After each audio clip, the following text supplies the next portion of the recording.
This podcast is a bit different than what you're used to.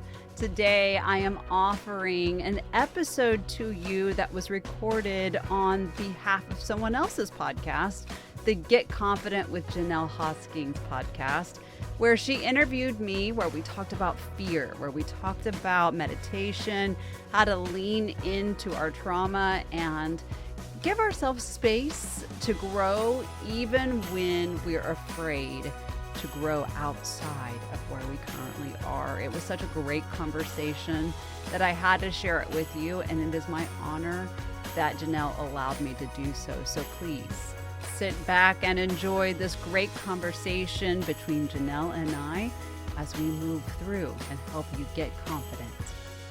Hello, beautiful. Welcome to episode 89 of the Get Confident podcast.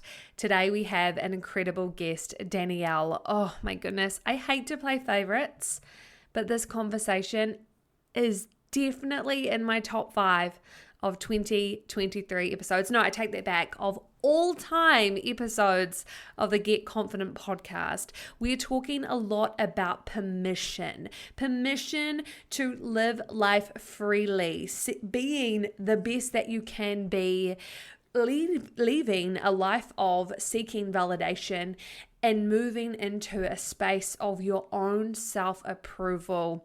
We discuss so many tips and tools where you can do this for yourself. You can jump on your own journey to discovery and learning to approve yourself, which I know is something that we have been talking of a bit lately on the Get Confident podcast. So I thought that this episode was perfect.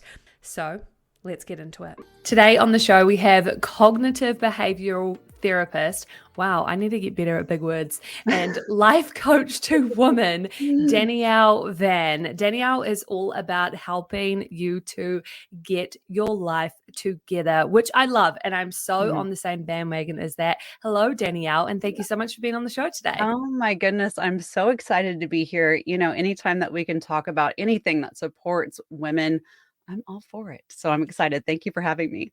Oh, you're so welcome. Let's get straight into it. I always start with doing a this or that with my guests. So I give you 2 options. You just have to choose the option that is most like you. And I've got a wee list of them. So we'll just make our way through. First off, do you prefer vacation or staycation? Vacation.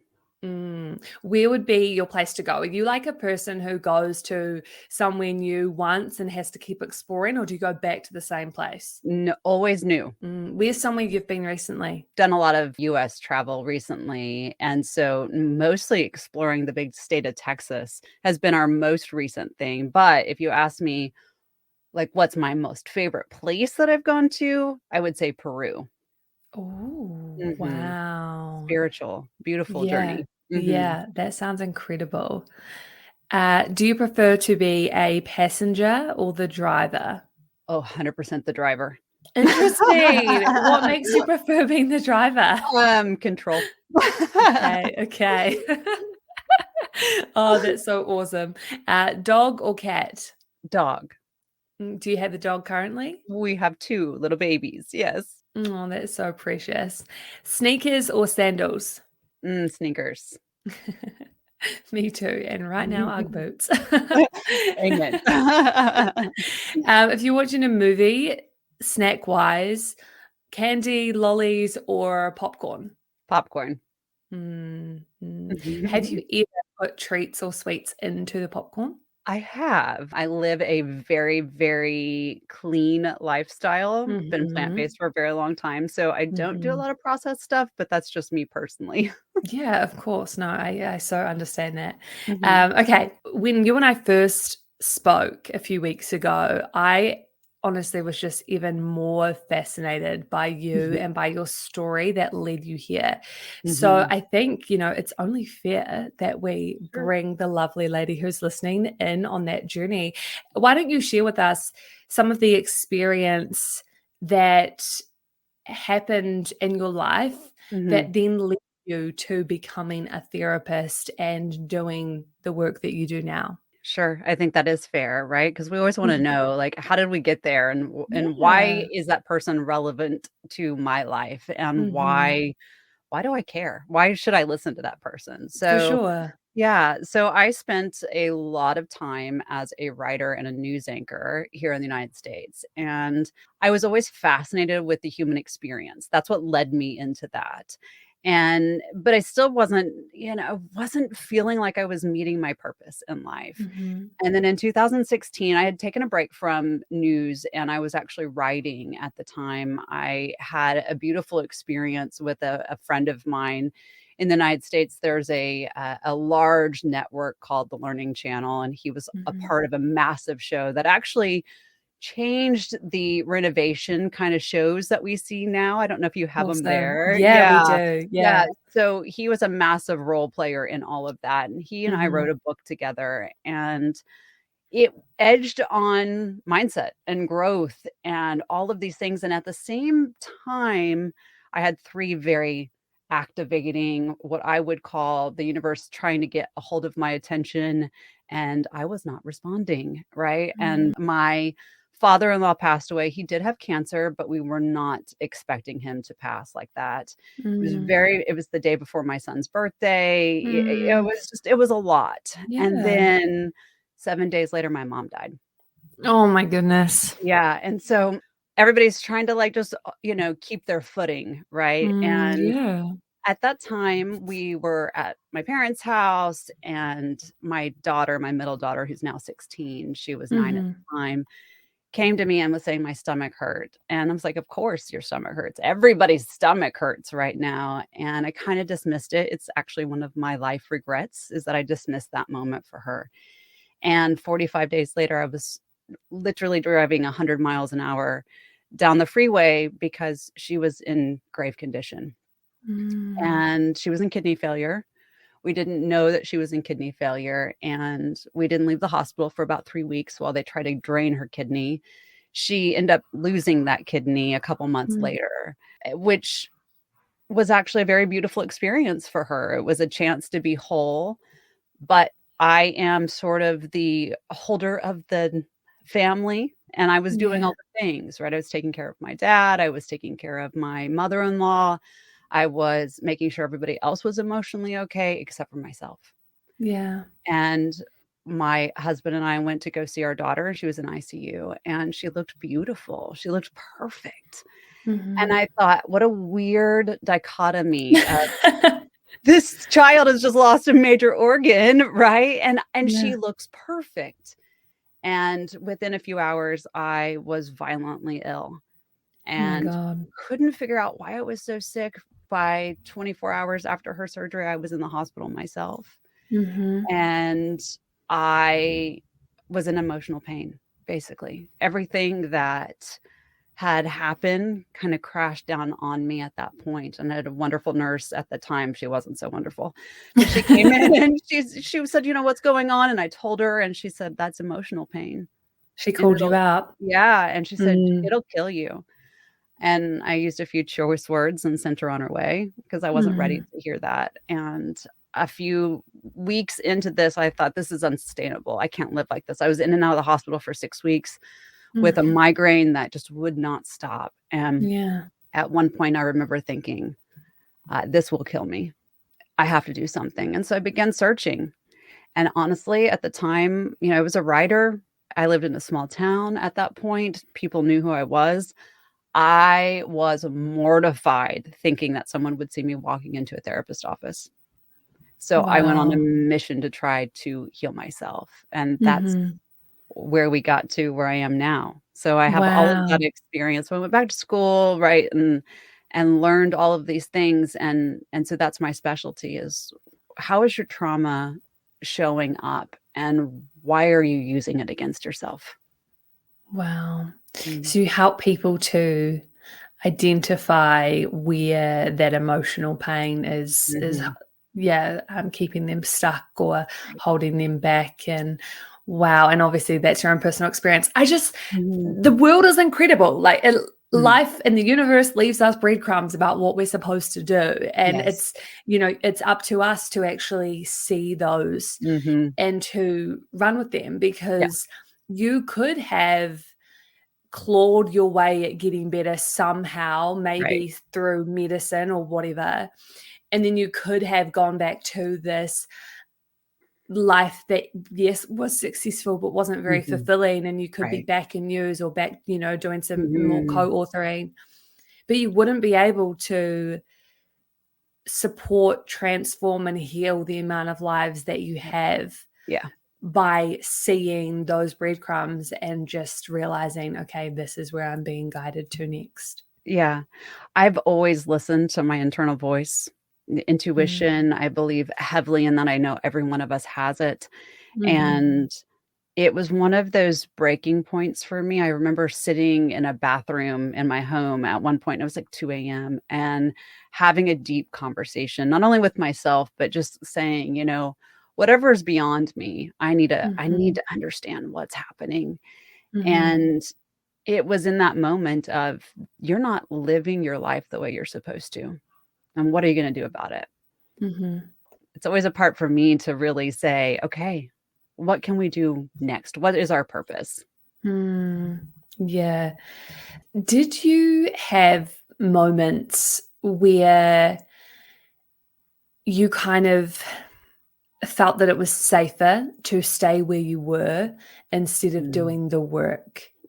No, and I know that Wow. makes me different than other No, that's people, great. right? No, but Mm. I know that in the women that sit in front of me every single day, hour after Mm. hour, that safety is it's so necessary for me because I knew how big my experiences were, and because I was listening to what was happening around me, I knew that if I stayed how I was, that it would kill me. I knew that. Mm. I knew Mm. innately that I would not be able to live a sustainable life, and I've talked about that a lot where, Yeah. when we choose to not listen and be moved and guided, Mhm. that a lot of times we fall flat, and I knew that that was not safe for me. Mhm. Mhm. Yeah, I hear you. I absolutely believe that if you don't follow your gut or your instincts, in a Mhm. way it goes away and it Right. quietens, and Mhm. then you feel abandoned Yeah. and you don't have this internal support system anymore, and it takes a long time. Mhm. And so that is incredible for you that you were just like, I have gone through the most life altering, Mhm. even shattering experiences over the Yeah. past few months, that happened in Yeah. such a short amount of time. It was 45 days. Yeah. Oh my God. Mhm. All of Yeah. those things. Mhm. Like, I just want to take my hat off to you right now, the fact that you're even still here. That was really that conversation that night was, I will either succumb to the amount of pressure and pain I feel right now, Mm, or I'll do something beautiful with it. And mm, I get up every morning with that reminder in my head that I mhm. chose to do something beautiful. And even if I'm exhausted, and even if the caseload is tiring that day, or, I've got to produce a podcast and yet I still have to be out the door, in 5 minutes, that kind of thing. And I feel stressed that Yeah. I chose to live purposefully and Mhm. intently. And Mm, if I don't, the alternative is to not meet myself, and yeah, that's not okay. I agree. That's Yeah. incredible and very inspiring as well. No doubt somebody listening is very moved by Mm. your words right now. What are some of the things that helped you to get your Mm. life together? Meditation was one of the Mhm. biggest ones for me. Meditation was huge. I was not a meditator before Mhm. that. I had a friend who kept saying, "Danielle, go to your journal. It's what you do best. Write, and then use breath work." And I was like, "Whatever." Right? You don't there is no way I'm going to sit on a pillow and say or whatever it is and breathe. You have lost your damn mind. I am not Yeah. doing that, right? And she was like, "That's not like that. I promise you, just do it." And I just was like, "I'm not doing it. I refuse." Mhm. It got to the point where if I didn't do something, I was going to be screaming into a pillow, right? And I remember at one point I was in the middle of writing a nonfiction or a fiction book at the time, and Mhm. had set this character up, and she was doing things, and I realized I was writing myself. Oh my gosh. And I was like, "Oh, this is not good. This is not positive. Like, what are you doing? What are you doing?" And the next thing I did was open the tab, hit Google, and started like just plowing through how to meditate. Mhm. And I remember the next morning I got up at 5 a.m. I sat down in my office and began to breathe. And I remembered that being such a transformative thing for me. And so Mhm. now I teach it. I'm 300-hour certified in meditation, right? And people are in that same space where they're, I don't want to sit and meditate. I don't have time. Mhm. You do have time, Mm. and it will help. Mhm. Yeah. What are some of those steps for a person who's Mhm. also, like you were, resisting Yeah. the idea of meditation, but Mhm. something tangible that they can take away with them and be like, "Okay, thanks, Danielle. I'm gonna give Yeah. this a shot." First one is to accept, and that is, Mhm. do you like where you are? Do you like where you are right now? If Mhm. you feel like you are having to seek solution and resolution, you don't like where you are. And so acceptance. I am not happy fully where I am, and I know that there's something else for me. Mhm. And then the next step is to get that journal, write down what you're feeling. Put the thoughts on paper. That's the biggest thing that people always say to me. It's like, "Oh, I can't meditate because I can't turn my brain off." And my response is always, "Well, good, me either." Mm, Right? mhm. I'm not asking you to turn your brain off. In fact, if you Mm. turn your brain off, you're not actually breathing. So please don't Mhm. do that, right? Let's not do that. Let's actually use our brains. And Yeah. what you're really saying is, my head is so loud that I don't know if I can quiet my thoughts. And Mhm. I'm not asking you to quiet your thoughts. I'm asking you to use them. When we use meditation and therapy, what we're doing is allowing the breath work to match the nervous system. So can you just find a space? One of my big things is, have a thought that goes in your mind. I'm not good enough, right? That's the thought. Can you Mhm. breathe in and out to that? I'm not good enough. Mhm. Until it feels like a complete betrayal of you, because Mm. it's going to feel like a betrayal when you've calmed your nervous system down. You know you're lying to yourself. Mm. So giving yourself space to work with your thoughts is one of the most beautiful and powerful things that you can do. Yes, we can sit and meditate and calm the brain and close our eyes and breathe. Beautiful. That's where I want your meditation practice to go. Is that where you're going to start? No, that's not where you're Mm. gonna start. No one starts there. Not the monk Mhm. that has been, practicing for 30 years. He didn't start there. Work with your thoughts, work with your breath. Don't put a judgment or a label on it, but the first thing is, am I happy where I am? Mm. Am I willing to use the only natural part of my body that resets everything, which is your breath? And how much time do you think in the beginning Mm. Mhm. you is like enough to, I guess, give it a go, Mhm. but isn't so much that it's going to scare somebody away for even longer, you know? Yeah, 3 minutes. 3 Okay. minutes is my answer, right? If 1 minute Mhm. is too short, your mind has not even gotten past that monkey area Mhm. of, "Oh, I Mhm. feel weird. This is not okay. I don't feel Mhm. safe." 2 Mhm. minutes, we are kinda settling into this space where, "Okay, I feel really kinda different. This is new to me. I'm not sure if I like this." And 3 minutes allows us to get a hold of our breath and Mhm. settle. If you are comfortable, check in at that point and say, "Am I comfortable? Am I safe? Do I feel okay?" I do. Mhm. Give it another 2 minutes. Mhm. Meditation is a practice, which means it's a build, Yeah. right? You wouldn't go for a marathon run if you've never walked a mile. And Mhm. so this is how we look at meditation as well. Am I safe? Do I feel okay? I may feel a little silly, but am I able to calm myself down? 3 minutes is a beautiful thing, and it's not too Mm. much to ask. 20 minutes sitting when you've never done it before is ridiculous. Yeah. You'll not keep up with it. Mhm. Absolutely. So first of all, you've got that acceptance and then that go to your Mhm. journal and write down your thoughts. And then Yeah. 3 minutes starts from there? Or is Yes. that whole okay, cool. That Yeah. makes sense. Yes. Okay. All right. Well, there you have it. That is some beautiful insight into meditation for beginners, and it's going to help you to be at one with yourself more, to calm your nervous system. And that is something that's so important, right? Especially if you're Mhm. wanting to make that inner voice, the Yeah. intuition, the gut stronger. We Right. have to be able to slow down, to be able to feel and to hear the messages that are coming through. And that's Mhm. something that I hear people talk about, whether they're going for walks without music, Mhm. whether they're in nature and just being present, staring at a tree or a leaf or even at the sky, or if they're sitting down on a meditation pillow and just breathing. Sometimes that is when these people get their best ideas, and the Mhm. ideas that then end up setting them on this new life path or new direction. And that is just so powerful. And it is Mhm. amazing to me that so many of us deny ourselves that. Yeah. Yeah. But it makes me think of something that I experienced in the beginning of 2022. And it was this realization of, hey, I'm really not happy in my job and I just want Mhm. out so bad. But you know what? I was so full of fear, Yeah. but it wasn't fear of failure. I was full of fear of success. Mm. Mm. That hit me. Is that Mm. something that you Mhm. yourself have, or that Mhm. your clients have? Mm, Both, right? Fear is fear. It doesn't matter what mm, the end result is. And mm, that's what's so important to recognize is that you can actually have fear of the good things too.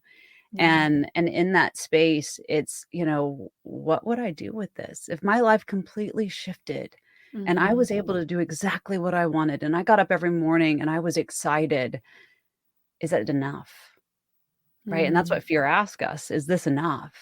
mm. And yeah, I have that fear often, to be Yeah. honest with you, when a new thing will come in and I'm like, "Oh, will I be good enough for that?" Right? Is that Yeah, I what know. happens? Yeah, all of us feel that. Doesn't matter Yeah, how much, we've done or experienced or how much training we have. We all have that what if yeah. factor, I leaning in.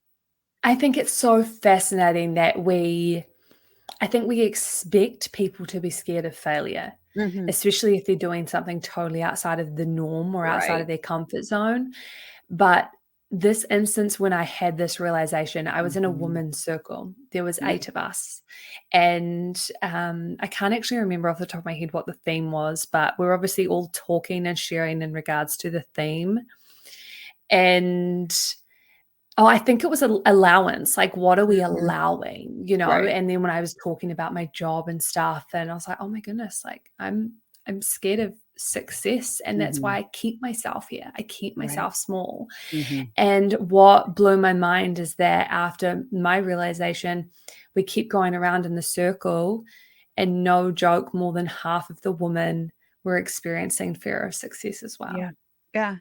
There's so many reasons for that, and it's such an interesting thing, but the thought process and for me was my complete opposite of I was afraid to stay small. Even though my life was Mm. really big at that point, Mhm. I was Mhm. small inside of a very big life.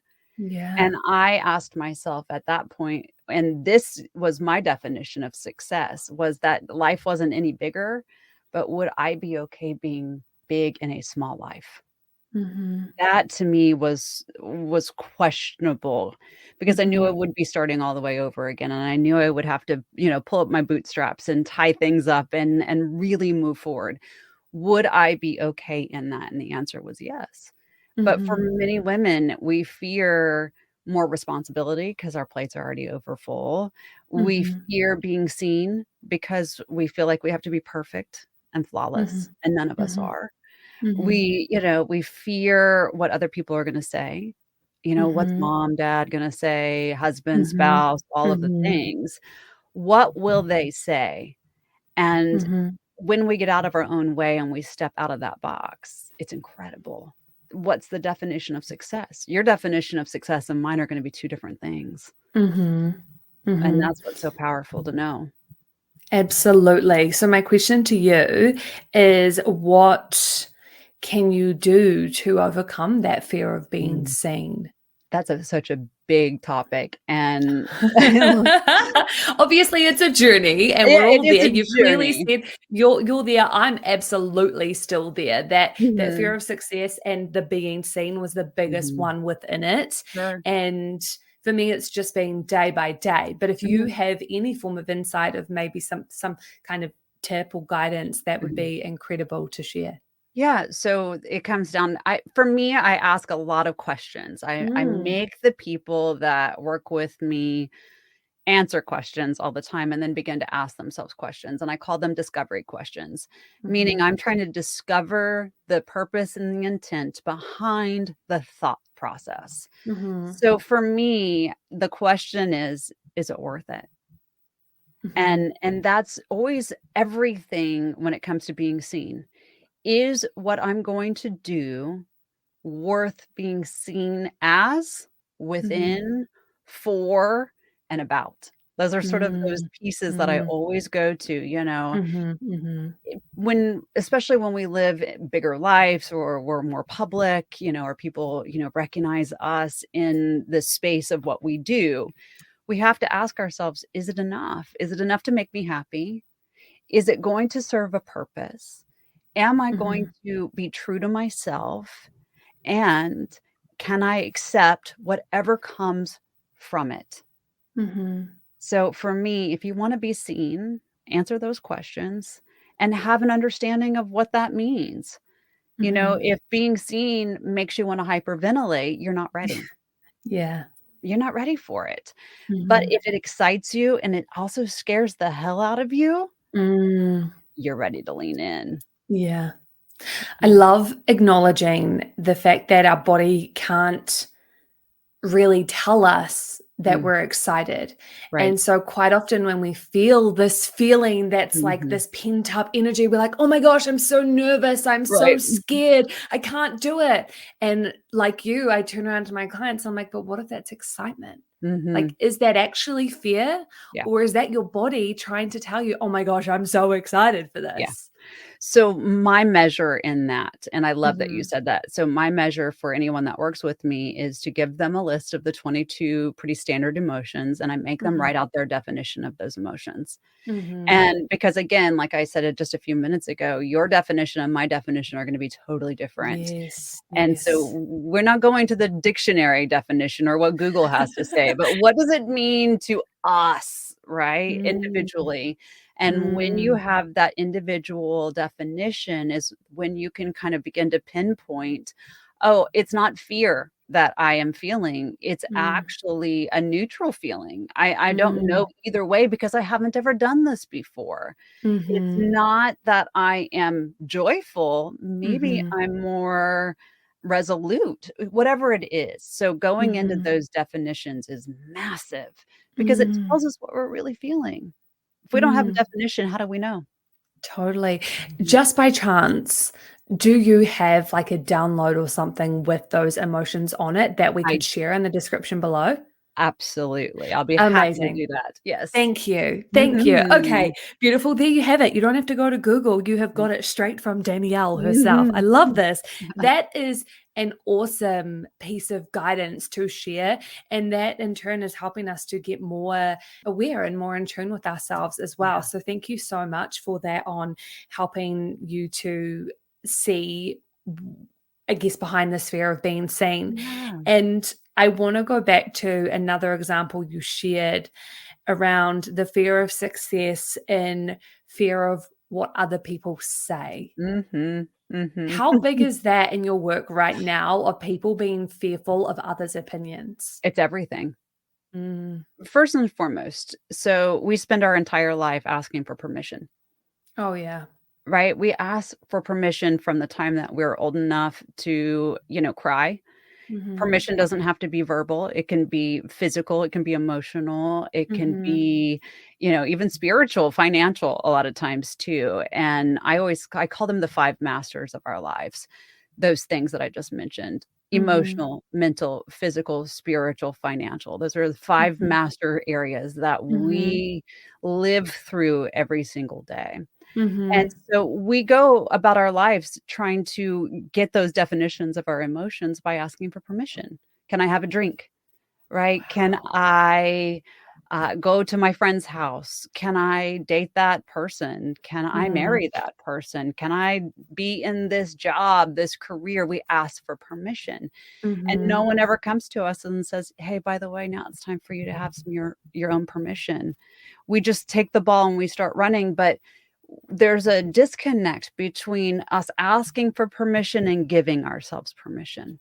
mhm, And that's the space that we all have to work on is what does the permission where does the permission end from our parents to the permission of ourselves? mhm, Where do we no longer care what our best friend says or what our cousin or sister or whoever might say versus what will truly fulfill our soul and our purpose? mhm, And it's mhm, everything because we all do it. That's the community that we grow up in, whether mm, family or religion or, mm. society. We are bred to ask for permission and follow the rules. Can you remember a time in your life where you consciously stopped asking for permission and started taking it? There's been multiple times in my life where I can Mhm, pinpoint, and the first one was when I went to university the first time in my first degree. And mhm. remember, my dad wanted me to be a teacher, and I was like, "No, there's no way I'm It's gonna a be a no for me. teacher." Right, now I laugh because that is what I do, right? I Totally. am a teacher, and so I just by his standard definition, I was not excited about that, and I Mhm. remember, like, really having a lot of struggle around that and end up making my own choice where I was gonna have to pay for school myself Wow. because I wasn't gonna follow the standard in which he was setting for me. It caused Mhm. a lot of problems, but I remember standing on my own 2 feet thinking, "I will not be told how I'm gonna show up in my life." So that was Mhm. one of the very biggest ones for me. And when I went through this big shift in 2016, remember thinking, I was in my mid-30s at that point. It was like, I'm afraid to make this shift. What will people who know me say? And I had this very conscious moment where I sat down to meditate and I said, anything that should not be in my life, including people, should go now while I make this transition. And I kid you not, within about 2 weeks, the majority of my friendships fell apart. Mhm. There was this opening in my life where it was like, if you're going to do anything to change your life, this is where it will be. And right now, relationships that I held very dear fell apart, Mhm. all in order to make room and space for something Mm. new. Mhm. Yeah. Wow. That is so incredible because I feel like we hold on a Mhm. lot, Mhm. and it's that safety net or that Mm. comfortability. And so when you can just put it out there and acknowledge whatever's right for me, stay, and what's Right. not, go, and just allow that to happen and kind of witness it. Obviously, it's hard and it would It's be scary. painful, Yeah. but it's such a beautiful opportunity. And I Mhm. mean, we've had episodes before talking about creating community and building Mhm. new friendships and stuff as an adult, because obviously that can be challenging. So, Right. yeah, that's absolutely a permission slip that I would give to anybody is if there's people in your circle, whether they're friends or even family members, which is obviously challenging again, Mhm. but if they're not serving you and if they're not a right fit for you or for where you want to go, just let it go Mhm. and try not to hold on. Just allow it to happen, right? Right. Well, the only relationship that you have for the entire span of your life is the one with yourself. Mhm. And a lot of times we put a lot of heaviness into what that needs to look like and honor these Mhm. relationships that no longer serve us. Mhm. And I always encourage people, as hard as it is, if you've outgrown a space, make the exit of the space. It doesn't Mhm. take away the beautifulness that you had together. It doesn't change what you've learned. It just Mhm. means I have moved into a space where I'm honoring what I need and want. Mhm. And that's why we're here. We're here to evolve, to learn, to leave a legacy. And if you're not willing to do that, you're going to fall flat. And Mhm. so it's okay. It's okay to walk away when you need to. Mhm. And Yeah. allow yourself that journey to figure it out. I've shared Mhm. multiple times before that my previous relationship to the one I'm in now, Mm-hmm. we just celebrated our 1-year anniversary and we went to Mm-hmm. the Pink concert, Mm-hmm. and she came to New Zealand, and it was me, this guy and his mother there, and Pink was singing her empowering songs. Mm-hmm. And I was crying and crying and Oh. crying pretty much the whole show. And neither my boyfriend or his mother noticed at all. Oh. And the reason I was crying is because I was like, I want out of this This, relationship. yeah, this is not it. No, that's not it. But it still took me a whole year to Mm. actually leave. But that is because I had lost all of my self-confidence by being Mhm. in that relationship. It was a bit Right. like narcissistic. And so I knew that I had to build my confidence again in Mhm. secret Right. to Yeah. get to the point where I was like, I'm okay without you. Yeah. And it's so, I mean, you did the right thing, right? And that's the one thing I will say about having to transition into something new is we tend to burn down our lives. Mm. And it's not healthy. Nobody wants Yeah. you to build down, to burn down your life so we can build it back up. What we wanna Mhm. do is remove the pieces and add in something that is the stopgap to that. So if you're in a relationship, it's not healthy. If you were working with me, I would say, what's gonna fill that space? Is it Mhm. maybe physical exercise? Is it taking up yoga? Is it going to be breath work? Is it going to be Mhm. journaling? Is it gonna be Mhm. traveling? What is Mhm. going to take up that space? Because Mhm. when we remove something, something else has to fill it. Absolutely. Yeah. Mhm. And for me, it was all of those things, and that for that whole year, I retook up all of my activities of, say, journaling, meditating. I Mhm. spent a lot of time building strong friendships. Yeah. And so when the initial breakup happened, I had friends, and I definitely turned to exercise as well Mhm. in an absolutely healthy way. And I probably haven't been as fit in my life as what I was in that period. Nothing like a revenge body, ladies. Oh, it's so funny because my current, like, partner and actual fiance, we talk about it all the time of like, man, when we first started dating, we were so little, like we were so fit. We looked amazing. Yeah, yeah, yeah. But hey, it's all good. We still feel good now, There but you go. just a little bit cuddlier. Um, Thank you so much, Danielle. This has Yeah. been a really, I always say insightful, but it's more than insightful. Like I myself am going to listen back to this, Mm. and I'm so grateful for your time, for the Sure. insights that you've shared around, say, meditation and starting Mhm. that process, and especially the 22 emotions, which we'll Yeah. have that in the link below, so you can go and Mhm. download it. Is there anything that you want to say to finish up our conversation today? Yeah. We all get stuck in where we are. Hmm. And if we can just slow down just a little bit and get into a space where we are identifying what is working in our lives and understand the thought behind them. And again, connecting that emotion in there, we can understand that everything we think and feel is commanding something in our lives. And if you can get up in the morning and you feel purposeful and you feel like you're commanding your life in a beautiful way, that's the best you have to give right then. And we don't Hmm. have to be a different version of ourselves. Just be the best that you can be today and command your life. Everything from there will fall into place. What a beautiful conversation with Johnelle on the Get Confident podcast. I can't thank her enough for having me on and allowing us to bring our conversation to you.